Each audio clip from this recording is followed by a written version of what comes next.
ایک صحابی کا ہم آج ذکر کرنے جا رہے ہیں جن کا نام ہے حضرت ابو ذر غفاری رضی اللہ تعالیٰ۔ ہمارے صوفیاء تصوف میں ایک جملہ بولتے ہیں کہ تیرا تو فقر فقر ابو ذر ہے، یعنی جن کو صحیح درویش کہتے ہیں، صحیح درویش۔ مولا علی شیر خدا رضی اللہ تعالیٰ نے فرمایا کرتے دو ہی تو بندے ہیں جو رب کے رستے میں کسی شے کی پرواہ نہیں کرتے۔ حضور کون سے؟ فرمایا کہ ابو ذر غفاری ہے اور دوسرے علی المرتضیٰ ہے۔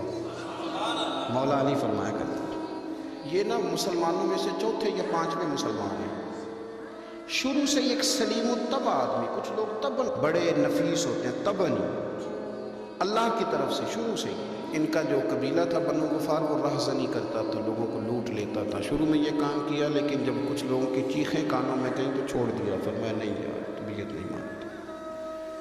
اور نبی پاک کا کلمہ پڑھنے سے پہلے ہی بتوں کی پوجا چھوڑ کے رب کی عبادت شروع کر دی۔ لوگ پوچھا کرتے تھے آپ عبادت تو کرتے تھے پر منہ کدھر کرتے تھے؟ فرماتے تھے جدھر وہ کرا لیتا تھا کر لیتے تھے۔ کسی نے انہیں بتایا کہ مکے میں ایک شخص ہیں جنہوں نے اعلان نبوت کیا ہے، آپ کی طرح کی باتیں کرتے ہیں۔ انہوں نے اپنے بھائی کو بھیجا، ان کا نام انیس تھا، پتہ کر کے واپس آئے، بھائی کہنے لگے ابو ذر، ان کا نام جندب ہے، اصل میں ذر ان کے بیٹے کا نام ہے اور کنیت سے زیادہ معروف ہے، ابو ذر غفاری کہلاتا۔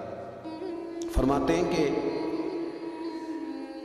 بھائی نے آ کے بتایا کہ وہ نیکی کا حکم دیتے ہیں، برے کاموں سے منع کرتے ہیں، صلہ رحمی کا پیغام دیتے ہیں، لیکن لوگ سارے مخالف ہیں۔ یہ چیز بھی بڑی کاؤنٹ ہوتی ہے، اسے نہ کاؤنٹ کیا کریں۔ لوگوں کی ترجیحات بدلتی ہیں، صبح کچھ دوپہر کچھ شام کچھ، اسے نہ کاؤنٹ کریں۔ انہوں نے اس بات کو کاؤنٹ کر کے بتایا کہ لوگ ان کے جو ہے نا وہ مخالف ہیں سارے۔ تو حضرت ابو ذر غفاری کہنے لگے مجھے تسلی نہیں ہوئی، میں خود جا کے پتہ کروں گا۔ کہتے ہیں مکہ شریف آیا تو کسی ایسے آدمی سے پوچھ بیٹھا، میں تو کچھ اور سمجھا تھا، وہ کچھ اور نکلا۔ مکے والوں نے بڑا مارا۔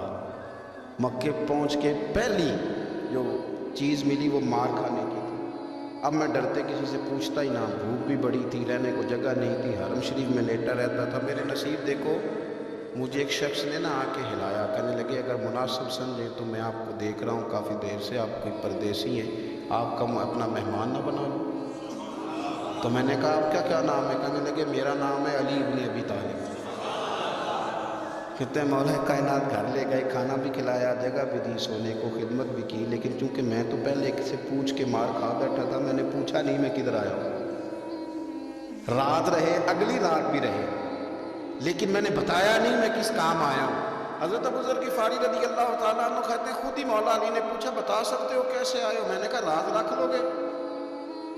فرمایا بڑا کشادہ سینہ دیا رب نے، تو بات تو کر۔ کہنے لگے یار میں تو محمد مصطفیٰ کی زیارت کرنے صلی اللہ تعالیٰ علیہ وسلم۔ یہ بے نیاز لوگوں میں سے حضرت سیدنا ابو ذر غفاری، میں حضور کی زیارت کے لیے۔ حضرت علی کہنے لگے سویرے لے چلوں گا۔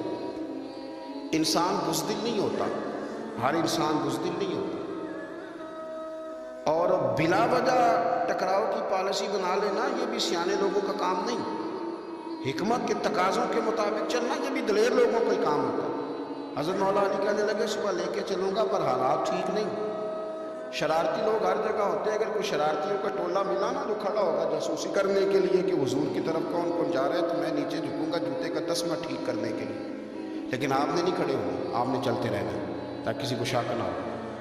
کہتے ہیں اس ترتیب سے حضرت علی مجھے لے کے گئے، میں حضور کی بارگاہ میں پہنچا۔ مولا علی کہتے ہیں بڑے بڑے لوگ سوال کرتے تھے پر یہ شروع سے سلیم الطبع تھے، مجھے کہہ لینے دینا، جنہوں نے ماننا ہوتا ہے وہ لمبے سوال کرتے ہی ہیں۔ مان جو لیا تو لمبے سوالوں کی ضرورت ہی کوئی نہیں۔ کہتے ہیں لوگ بڑے بڑے سوال کرتے تھے پر ابو ذر نے 2-3 باتیں پوچھی اور آگے جا کے کہنے لگے حضور ہاتھ بڑھائیں مجھے کلمہ پڑھائیں۔ نبی پاک صلی اللہ علیہ وسلم نے کلمہ پڑھایا، فرمایا باہر جا کے نا ابھی ذکر کرنا کہ تم مسلمان ہو گیا، یہ ماریں گے۔ عرض کی حضور انہیں مارنے دے، میں آیا بھی مار کھانے، انہیں مارنے دے نا۔ پڑا فلک کو کبھی دل جلوں سے کام نہیں، داغ دلوی نے کہا تھا پڑا فلک کو کبھی دل جلوں سے کام نہیں، اور جلا کے راکھ نہ کر دوں تو داغ نام نہیں۔ ماری تو کھانے آئے، مارنے دیں، کرنے دیں زور جتنا لگانا ہے لگانے دیں۔ باہر جا کے اعلان کیا، مکے والوں نے مارا، اتنا مارا کہ بے ہوش ہو گئے۔ پھر کسی نے بتایا کہ تم نے گزرنا بھی ہے ان کے علاقے سے، بنو غفار سے، پھر ان کا پتہ بھی ہے یہ لوگ بڑے سخت ہیں، پھر چھوڑا۔ تباً بڑے جلالی تھے، زاہد مزاج تھے، فرماتے تھے کہ جو تمہاری ضرورت سے زیادہ ہے وہ سارا صدقہ کرو۔ کنز کے معاملے میں ان کا رویہ یہ تھا، صرف حضرت صدیق اکبر کو کچھ نہیں کہا انہوں نے، باقی حضرت عمر جیسے آدمی کو بھی کھڑا کر کے کہہ لیتے تھے یہ مال کیوں رکھا ہوا ہے خزانے میں، بانٹتے کیوں نہیں سارا؟ اور جناب عثمان غنی رضی اللہ تعالیٰ عنہ کے ساتھ تو باقاعدہ کئی دفعہ اس موضوع پر گفتگو کی۔ وہ کہتے تھے کہ جب اللہ کہتے ہیں قرآن میں کہ مال دولت جمع نہیں کرنا، تو وہ جو لوگ تھے وہ بھی بڑی شانوں والے تھے، وہ کہتے تھے کہ اللہ نے جب زکوٰۃ فرض کی تو مال جمع ہوتا ہے تو زکوٰۃ فرض ہوتی ہے نا، جب فطرانے کا کہا تو مال ہوتا ہے تو فطرانہ آتا ہے نا، تو آپ جو کہہ رہے ہیں وہ ٹھیک ہے پر آپ اعلیٰ بات کر رہے ہیں تقوی کی، سارا بانٹو۔ تو حضرت ابو ذر غفاری کہتے ہیں چلو ٹھیک ہے تمہاری بھی بات مان لیتا ہوں، پر یہ بتاؤ مدینے والے کا اپنا طریقہ کیا ہے؟ کہ بھائی حضور کا طریقہ تو وہی ہے جو آپ بتا رہے ہیں۔ تو فرمانے لگے پھر اس رستے نہ چلیں جو رستہ مدینے والے رسول کا ہے، اور حضور سے نبی پاک سے عشق کرتے بڑا کھل کے، یہ صحابہ صفہ میں سے تھے۔ کلمے پڑھنے کے بعد چونکہ طبیعت جلالی تھی تو حضور نے بھیج دیا، فرمایا واپس جاؤ اپنے قبیلے میں تبلیغ کرو۔ واپس گئے، بھائی کو مسلمان کیا، والدہ کو مسلمان کیا، قبیلہ سارا مسلمان کیا، وہیں رہے۔ ہجرت مدینہ کے بعد آئے تبوک کے موقع کے قریب، اور حضور نے اصحاب صفہ میں رکھا، نوکری کرتے مدینے والے رسول، دلیر آدمی تھے، بڑا قبیلہ تھا، پر ڈیوٹی کرتے، ڈیوٹی خدمت کرتے۔ ایک بیٹا تھا زار اس کا نام تھا، اس کی ڈیوٹی لگائی تم نے میرے نبی پاک کے اونٹ چرائے، ڈاکو آئے تو صاحبزادہ اونٹوں کی اونٹنیوں کی حفاظت کرتے شہید ہو گئے۔ اور یہ انوکھا بندہ ہے جس نے شرط لگائی تھی کہ میں نے کالی سیاہ رنگ کی عورت سے شادی کرنی، انوکھا بندہ ہے۔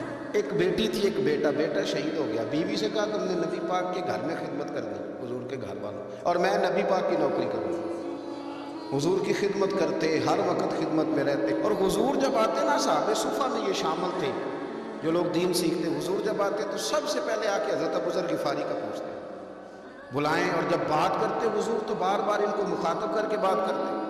حضرت ابو ذر غفاری رضی اللہ تعالیٰ عنہ کا نبی پاک سے اتنا پیار کہ ہماری بھی مشکل حل کر دی۔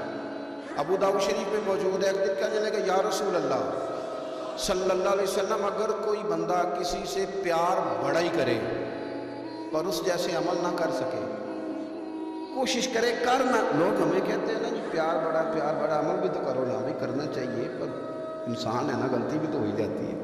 اب ہم عمل نہیں کر سکتے تو تم ہمیں پیار بھی نہیں کرنے دو گے، مہربانی کرو پیار تو کرنے دو نا۔ حضرت ابو ذر غفاری نے کہا، ابو داؤد شریف میں موجود ہے، یا رسول اللہ صلی اللہ تعالیٰ علیہ وآلہ وسلم، حضور پیار بڑا کرے پر ان جیسے عمل نہ کرے تو حکم کیا ہے؟ تو حضور نے فرمایا پیار سچا کرے، اللہ قیامت کے دن جس سے محبت کرے گا نا اس کے ساتھ ہی دونوں کو اکٹھا فرما دے گا۔ تو حضرت ابو ذر نے فوراً کہا، حضور پھر مجھے آپ سے بھی بڑا پیار ہے، رب سے بھی بڑا پیار ہے۔ فرمایا فکر نہ کرنا، جنت میں اکٹھے ہی جائیں گے۔ اتنی محبت رسول پاک کی ذات کے ساتھ، حضور کی نوکری کرنا۔ ایک دن خدمت کرتے کرتے سو گئے، حضور مسجد میں آئے پتہ کرنے کہ ابو ذر آرام کر رہا ہے، یہ بھی مزہ ہوتا ہے، خیال رکھنا اپنے درویشوں کا، کیا کھایا کیا پیا کہاں سوئے۔ حضور رات کو آئے، یہ سوئے ہوئے، فرماتے ہیں حضور نے میرا انگوٹھا ہلایا، میں اٹھ کے بیٹھ گیا، حضور بھی میرے پاس بیٹھ گئے، اور میں ابو ذر بڑا پیار کرتے ہو، سونے آپ کو پتہ ہی ہے، کہ یار تو بڑی نوکری کرتا ہے، ایک دن وہ بھی آئے گا جس دن تجھے میری مسجد اور میرے شہر سے جانا پڑے گا، پھر کیا کرو گے؟ تو عرض کی حضور کسی کی طاقت ہے مجھے آپ کے شہر سے نکالے؟ میں تلوار نکال لوں گا۔ نبی پاک نے فرمایا تلوار نہ نکالنا، جہاں تمہیں بھیجا جائے چپ کر کے چلے جانا۔ حضور کب تک؟ فرمایا جب تک اللہ تیری اور میری ملاقات نہیں کرا دیتا، یعنی وصال تک۔ یہ واحد شخص ہے کہ حضور کے وصال ظاہری کا وقت آ گیا تو فرمایا کہ میرے ابو ذر کو بلاؤ۔ جب یہ آئے تو حضور لیٹے ہوئے تھے، یہ جھکے نبی پاک کی طرف، حضور میں حاضر ہو، تو حضور نے پکڑ کے سینے کے ساتھ لگایا۔ میرے رسول پاک صلی اللہ علیہ وسلم کی خدمت میں ایک دفعہ عرض کرنے لگے، حضور مجھے صوبے کا گورنر بنا دے۔ تو نبی پاک نے فرمایا ابو ذر میں عہدے پسند نہیں کرتا، تو تمہیں بھی میں کہتا ہوں عہدہ نہ لینا، تمہیں بھی کہتا ہوں عہدہ نہ لینا۔ فرمایا ابو ذر میں جو چیز اپنے لیے پسند کروں گا تمہیں بھی اسی کا مشورہ دوں گا. تم بندے اچھے ہو پر یہ کام تمہارے بس کا نہیں ہے. بڑے زاہد آدمی میرے رسول کریم صلی اللہ تعالیٰ علیہ وآلہ وسلم نے ان کے بارے میں فرمایا جس طرح نبیوں میں حضرت عیسیٰ علیہ السلام نے، حضرت عیسیٰ دیکھیں نا، انبیاء میں اللہ تعالیٰ نے ہر قسم کی عظمت نبیوں کو دی. جناب سلیمان علیہ السلام کا تو تخت بھی ہوا میں اڑتا تھا، جن تک تابع دار تھے. اور نبیوں میں حضرت عیسیٰ بھی ہیں جن کے پاس گھر بھی کوئی نہیں، شادی بھی کوئی نہیں کی، اینٹ سرانے رکھ کے تکیہ بناتے. ایک ان کے پاس کنگھی تھی اور ایک پیالہ تھا. دیکھیں جو بندہ نیک ہو نا وہ بھی نیک ہیں، اللہ کے نبی ہیں. آپ اپنا تقوی مسلط نہیں کریں گے، جو وہ کر رہے ہیں وہ بھی مخلص ہو کے کر رہے ہیں. حکومتیں جو چلانی ہیں تو وہ کس نے چلانی ہے؟ اگر نیک بندے نہیں آئیں گے تو غلط لوگ آئیں گے، قوموں پہ ظلم کریں، وہ بھی اپنی جگہ ٹھیک ہے. لیکن یہ جو کر رہے ہیں یہ بات بھی اپنی جگہ بالکل ٹھیک ہے. ہم پتہ کیا کرتے ہیں، ہم چیزوں کو مسلط کرتے ہیں، ایک دوسرے پر مسلط نہیں کریں چیزوں کو. آپ جو کر سکتے ہیں، جو رستہ آپ کو صحیح لگتا ہے اختیار کر لیں. یہی تو ہمارے دین کا حسن ہے کہ سارے رستے واضح کر کے ہمیں دکھاتا ہے. حضرت عیسیٰ علیہ السلام نے ایک دن دیکھا کہ ایک بندہ نا انگلیوں کے ساتھ اپنے بال سیدھے کر رہا ہے. تو آپ نے فرمایا یار کنگھی کے بغیر بھی کام چل سکتا ہے، کنگھی بھی خیرات کر. دیکھا ایک بندہ ہاتھ کا تکیہ بنا کے لیٹا ہے تو فرمایا اینٹ بھی دے دو کسی کے کام آ جائے. ایک دن دیکھا کہ ایک بندہ نا جو چلو میں پانی پی رہا ہے، فرمایا پیالہ بھی رہنے دو، اس کے بغیر بھی کام چل نہیں جاتا. جناب عیسیٰ کا یہ زہد تھا. میرے نبی پاک علیہ السلام نے فرمایا جس نے جناب عیسیٰ کا زہد دیکھنا ہو وہ میرے ابو ذر غفاری کو دیکھے. ان کو دیکھے، یہ دنیا میں جناب عیسیٰ کے زہد کے مطابق چلتے دیکھتے ہیں. ساری زندگی دولت کو، مال کو پسند نہیں کیا. جہاں رہتے تھے ایک گورنر صاحب نے 300 دینار تحفے میں بھیجے. تو ایک ہوتا ہے نا بندہ کہتا ہے نہیں ضرورت نہیں. اور حضور سید عالم صلی اللہ علیہ وسلم نے حضرت عمر سے فرمایا تھا جو خود بخود آ جائے وہ قبول کر لو اللہ کی طرف سے.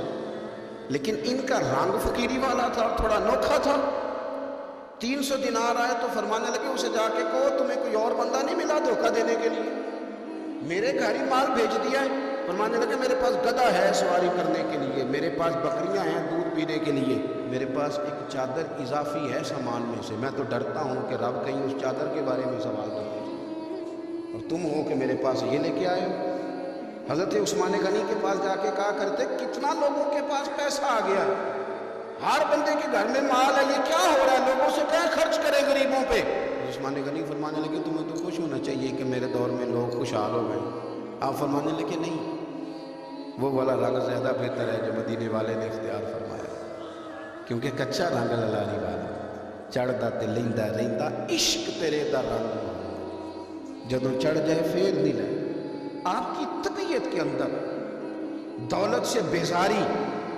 حضرت ابو درداء، حضرت ابو موسیٰ اشعری، حضرت ابو ہریرہ رضی اللہ تعالیٰ عنہ، یہ سمجھ لیں ان کے کلاس فیلو تھے، ان کے ساتھ پڑھا تھا انہوں نے. حضرت ابو ذر غفاری ان پر بھی جلال کرتے. آپ یقین کریں کہ طبیعت نا ایسے کیف میں آ گئی ان کو پڑھ کے.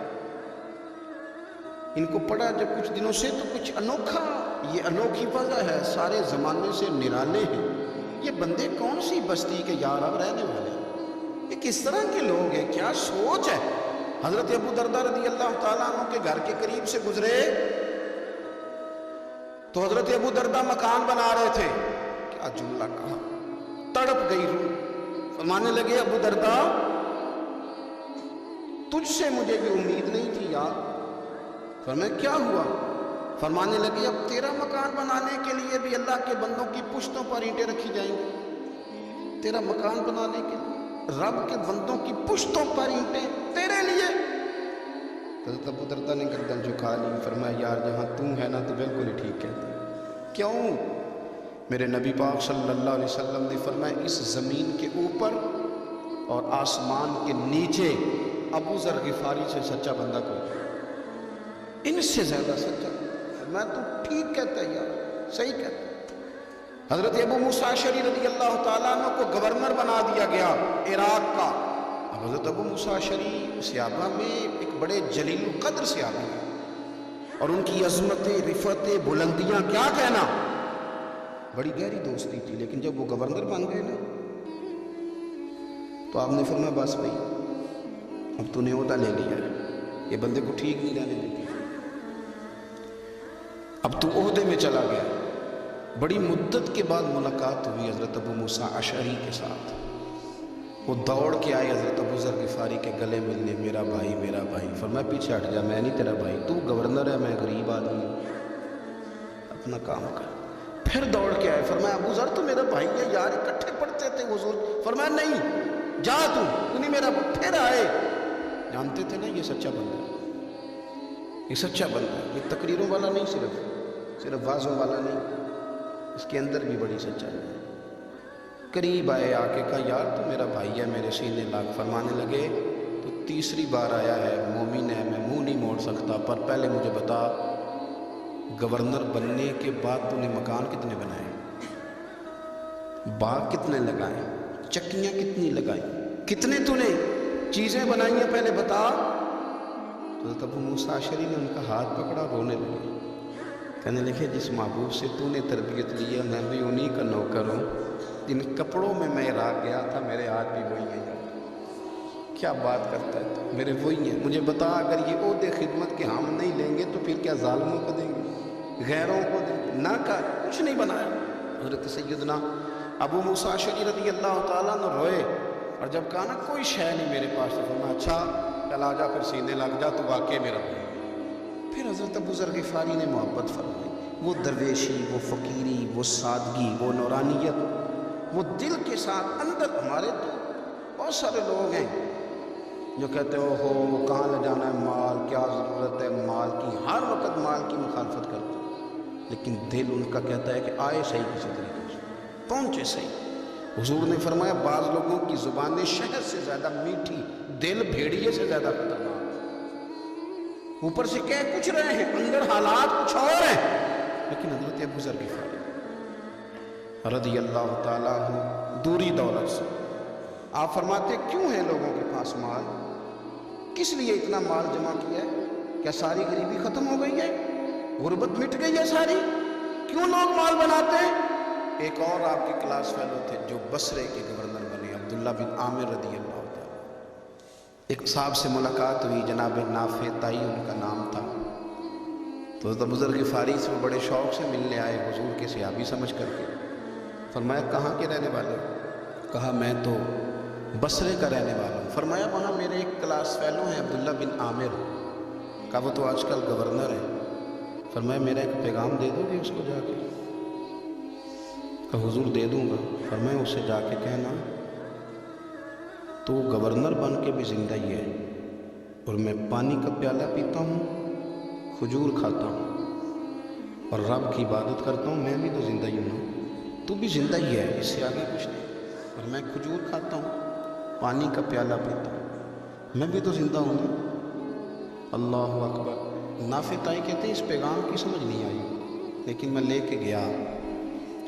عبداللہ بن عامر سے میری ملاقات ہوئی تو میں نے کہا جی ایک پیغام دینا ہے، تو انہوں نے کوئی توجہ نہیں کی۔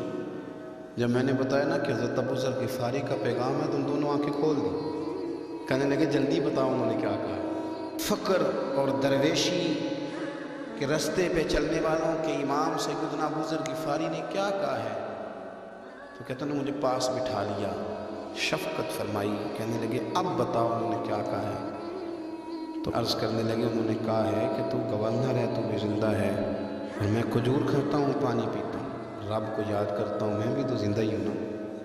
کہنے لگے ایک دفعہ پھر کہا انہوں نے کہا تھا کہ میں کھجور کھاتا ہوں، پانی پیتا ہوں، عبادت کرتا ہوں، میں بھی تو زندہ۔ کہا ایک دفعہ پھر کہتے ہیں تیسری دفعہ کہا تو وہ اتنا روئے کہ انہوں نے چادر میں منہ چھپا لیا۔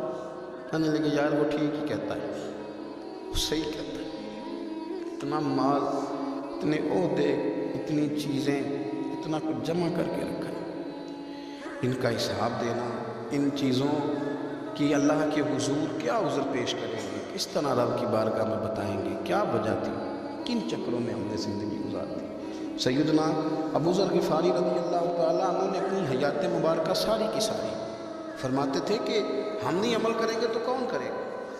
وہ خاص سادگی، وہ خاص، اور پتہ میرے نبی پاک نے کیا فرمایا؟ فرمایا مجھے میرے رب نے حکم دیا ہے کہ میں 4 لوگوں سے پیار کروں، اللہ اکبر، کاش کبھی آپ اس حدیث کے جملوں کو سمجھیں۔ اور یار اللہ نے حکم دیا ہے محبوب پیار کرے حضور کس سے؟ تو پہلے 3 مرتبہ نبی پاک نے ایک ہی شخص کا نام لیا، فرمایا علی سے، علی سے، علی سے، پھر فرمایا ابو ذر غفاری سے، پھر فرمایا جناب مقداد سے، پھر فرمایا سلمان فارسی سے۔ رب نے مجھے کہا ان سے پیار کرو، حضرت ابو ذر غفاری۔ تبوک کے موقع پر نا اونٹ پہ بیٹھے تھے، پیچھے رہ گئے، اونٹ پر بیٹھے تھے تو پیچھے رہ گئے، اونٹ سست تھا، تھک گیا، چل نہیں رہا تھا۔ حضرت ابو ذر غفاری رضی اللہ تعالیٰ عنہ پہلے تو اسے لے گئے ایک گاؤں میں کہ اونٹ بیمار ہو گیا، اس کا علاج کرایا، لیکن جب وہ ٹھیک نہ ہو سکا نا تو اونٹ وہیں چھوڑ دیا۔ حضور صلی اللہ علیہ وسلم کے پیچھے ضرور پہنچنا ہے میدان تبوک میں، تو جو سامان تھا وہ سارا پشت پہ رکھا اور اکیلے ہی چل دیے، تنے تنہا اور پیدل۔ سامنے سے گرد اڑتی ہوئی نظر آئی تو لوگوں نے کہا حضور پتہ نہیں کون آیا ہے۔ فرمایا تمہیں نہیں پتہ، مجھے تو پتہ ہے نا، ابو ذر غفاری آیا ہے، ابو ذر غفاری آیا۔ پھر حضور نے فرمایا یمشی واحدہ و یموت واحدہ و یبعث واحدہ، فرمایا یہ تنہا چلتے ہیں، یہ تنہا ہی دنیا سے جائیں گے، تنہا ہی اٹھائے جائیں گے، تنہا تنہا چلتے ہیں، تنہا ہی دنیا سے جائیں گے، انتقال تنہا ہی اٹھائے جائیں گے۔ جو بہت زیادہ سختی کرنے لگے صحابہ پہ، بہت زیادہ، تو حضرت عثمان غنی رضی اللہ تعالیٰ عنہ نے فرمایا کہ آپ اپنے مزاج کے لحاظ سے تو درست ہیں، پر جو چیز آپ طاری کرنا چاہتے ہیں جب شریعت گنجائش دیتی ہے تو آپ کیوں اتنی سختی فرماتے ہیں؟ تو فرمانے لگے ٹھیک ہے پھر مجھے ربضہ جانے کی اجازت دے دیں۔ ربضہ ایک بستی تھی، جنگل تھا، وہاں کوئی آتا جاتا نہیں تھا، اسی کسے دے کچھ نہیں جلا تو نہ کچھ ہڈا دردی۔ حضور نے کہا تھا نا یمشی واحد، اکیلا چلے گا، ربضہ چلے گا۔ حضرت سیدنا عثمان غنی نے کہا یہ کچھ بکریاں لے جاؤ، دودھ پی لیا کرنا۔ فرمایا عثمان مجھے مال کی تو ضرورت پہلے دن سے کوئی نہیں، مجھے تو رب رسول کی ضرورت ہے، ان کی کرم نوازیاں میرے ساتھ رہتی ہیں، تشریف لے لیں۔ وہاں تنہا کھجور کے خشک ٹکڑے کھاتے، عبادت کرتے، اللہ کو یاد کرتے۔ بڑے بڑے لوگوں نے آ کے کہا کہ ابو ذر آپ کی بڑی شان ہے، ہمارے ساتھ چلیں۔ فرمایا چھوڑو، کہاں منشور ہم اور کہاں ہنگامے محبت کے، ایک حجرے میں رہتے ہیں خدا کو یاد کرتے ہیں، ضرورت کوئی نہیں، جہاں ہوں نا وہاں میں ٹھیک، حاجت نہیں۔ وصال کا وقت آ گیا، دنیا سے جانے کا ٹائم آ گیا، اکیلے، بیوی ہے اور بیٹی ہے، جنگل کا علاقہ ہے، حج ہو گیا، رستے بند ہو گئے، بیمار ہو گئے، اپنی اہلیہ کو بلا کے کہنے لگے اب میں بچوں گا نہیں، اب جانے کا وقت آ گیا۔ میں نے فقیری جو حضور کی دیکھی تھی اس میں نے وقت گزارا ہے، اور دیکھ میں جا بھی فقیری میرا لے سجدہ سے توڑ بھی پائی، جان بھی دیتی تیرا تیرے، اب جانے کا وقت ہے تو اس طرح کرنا، اگر تیرے پاس کوئی کپڑا ہوا تو مجھے کفن دے دینا، نہ ہوا تو اللہ کے سپرد کر دینا۔ کہا ہم 2 عورتیں ہیں، جنازہ غسل کفن۔ فرمایا رب جماعت بھیجے گا میرے لیے، لوگ آئیں گے، میرے نبی پاک نے مجھ سے وعدہ کیا تھا آئیں گے نا لوگ۔ تو اہلیہ کہنے لگی ابو ذر آپ کو کیسے پتہ ہے کہ آپ اس صحرا میں انتقال کر دیں گے، اللہ شفا دینے والا۔ فرمانے لگے ہم 3-4 لوگ بیٹھے تھے تو حضور نے فرمایا تھا تم میں سے ایک شخص صحرا میں اکیلا انتقال کر جائے گا، وہ میرے جتنے باقی ساتھی تھے وہ سارے انتقال کر گئے، اب میں اکیلا ہی بچا، مجھے پتہ ہے وہ گئے ہیں، تو تم دیکھنا تمہیں کوئی نہ کوئی مل جائے گا غسل کفن کے لیے۔ آپ کی اہلیہ کہتی ہیں کہ میں اٹھی، کبھی دوڑ کے میں باہر جاتی، سڑک پہ جا کے دیکھتی کوئی گزر رہا ہے، پھر میں آ کے کہتی حج ختم ہو گیا ہے، رستے بند ہو گئے ہیں، کون آئے گا جنگل، پھر میں آ کے ان کی تیمارداری کرتی، پھر اٹھ کے جاتی، پھر میں آ کے تیمارداری کرتی۔ اچانک میری نظر پڑی تو ایک چھوٹا سا قافلہ آ رہا تھا، اس قافلے میں چند لوگ تھے اور سب سے بڑھ کر صحابی رسول حضرت عبداللہ ابن مسعود بھی تھے۔ میں نے ان کو اشارہ کیا تو وہ دوڑے آئے، کہنے لگے بہن کیا ہے؟ میں نے کہا یہاں ایک شخص ہے، تمہاری تھوڑی سی ضرورت ہے اس کو۔ حضرت عبداللہ ابن مسعود کہنے لگے کون ہے بی بی؟ کہتے ہیں میں نے کہا کہ وہ ابو ذر غفاری ہے۔ کہتی تڑپ کے روئے عبداللہ ابن مسعود، تڑپ کے کہنے لگے ابوذر میرے نبی پاک کا پیارا، میری ماں بھی اس پہ قربان، میرا باپ بھی کدھر ہے جلدی بتاؤ۔ کہتی میں لے آئی، 4-5 لوگ تھے وہ، تو سیدنا ابوذر غفاری کہنے لگے عبداللہ میرا وصال ہو جائے گا لیکن یاد رکھنا میری بیوی کے پاس کفن کے لیے کپڑا موجود نہیں، وہ لے او سجنا سا توڑ ہی نہیں پائی، جان بھی دیتی تے رات تیرے، کفن کے لیے کپڑا نہیں ہے، لیکن تم میں سے نا وہ بندہ کوئی کپڑا نہ دے جو کبھی کسی سرکاری عہدے پہ رہا، وہ بندہ میرے کفن کے لیے کپڑا نہ دے کسی سرکاری عہدے پہ رہا۔ ایک انصاری جوان کہنے لگا ابوذر میں کبھی کسی عہدے پہ ہی رہا، اگر آپ میری چادر قبول کر لیں کفن کے لیے میں ٹھیک ہے، میں نے نا حضور کے طریقے پر زندگی گزاری ہے، چپ کر کے میرا جنازہ پڑھ دینا، مجھے کہیں اور نہ لے کے جانا، اسی کسی دے کچھ نہیں لگتی تو نہ کوئی ساڈا دھرتی یہی کسی صحرا میں جنگل میں یہیں قبر کھود کے مجھے دفن کر دینا، مجھے جانے نہیں ہے کسی جگہ۔ حضرت عبداللہ ابن مسعود رضی اللہ تعالیٰ عنہ نے جنازہ پڑھایا، اور اس درویش کو جو 5ویں یا 4تھے مسلمان ہیں ان کو وہاں دفن کیا۔ جب خبر پہنچی نا مدینے تو سب سے زیادہ آنسو مولا علی نے بہایا، سب سے زیادہ۔ حضرت علی لوگوں نے کہا اتنا کیوں روتے ہو؟ فرمایا 2 ہی تو بندے تھے جو اللہ کے راستے میں کسی کی پرواہ نہیں کرتے تھے، اب ایک ہی رہ گیا ہے۔ کہا حضور کیا مطلب؟ فرمایا 2 ہی تھے، ایک ابوذر اور ایک علی، اب اکیلا علی تو رہ گیا، وہ چھوڑ کے چلے گئے۔ حضرت سیدنا ابوذر غفاری رضی اللہ تعالیٰ عنہ اس عظیم شخص کا نام ہے، سردار قبیلے سے تعلق تھا، بڑے بہادر تھے، پر حضور کو فقیری میں دیکھا تو پھر زندگی اسی فقیری میں گزار دی، اسی فقیری میں، اسی طریقے میں وفا کر کے نا اسی رنگ میں گزار دی، انہی نقشوں پہ رہے۔ اگرچہ جائز تھا، بڑے بڑے لوگ تھے، بڑے بڑے لوگ تھے، حضرت عبدالرحمن ابن عوف بڑا مال تھا، حضور نے ان کو جنتی کا، ان کے پیچھے نماز پڑھی، سب ٹھیک تھا، پر فرماتے تھے یار میں انکار نہیں کرتا، پر میرے نبی نے فقیری کی، حضور نے ایک وقت کھایا ایک وقت بھوک کاٹی، تم کس طرح بھر بھر کے پیٹ کھاتے ہو، تم کس طرح اتنی آسانیاں دیکھتے ہو۔ حضرت ابوذر غفاری فرماتے تھے مجھے میرے نبی پاک نے 6 باتوں کی وصیت کی تھی، اپنے بچوں کو بتاتے تھے، دوستوں کو 6 باتوں کی حضور نے وصیت کی تھی۔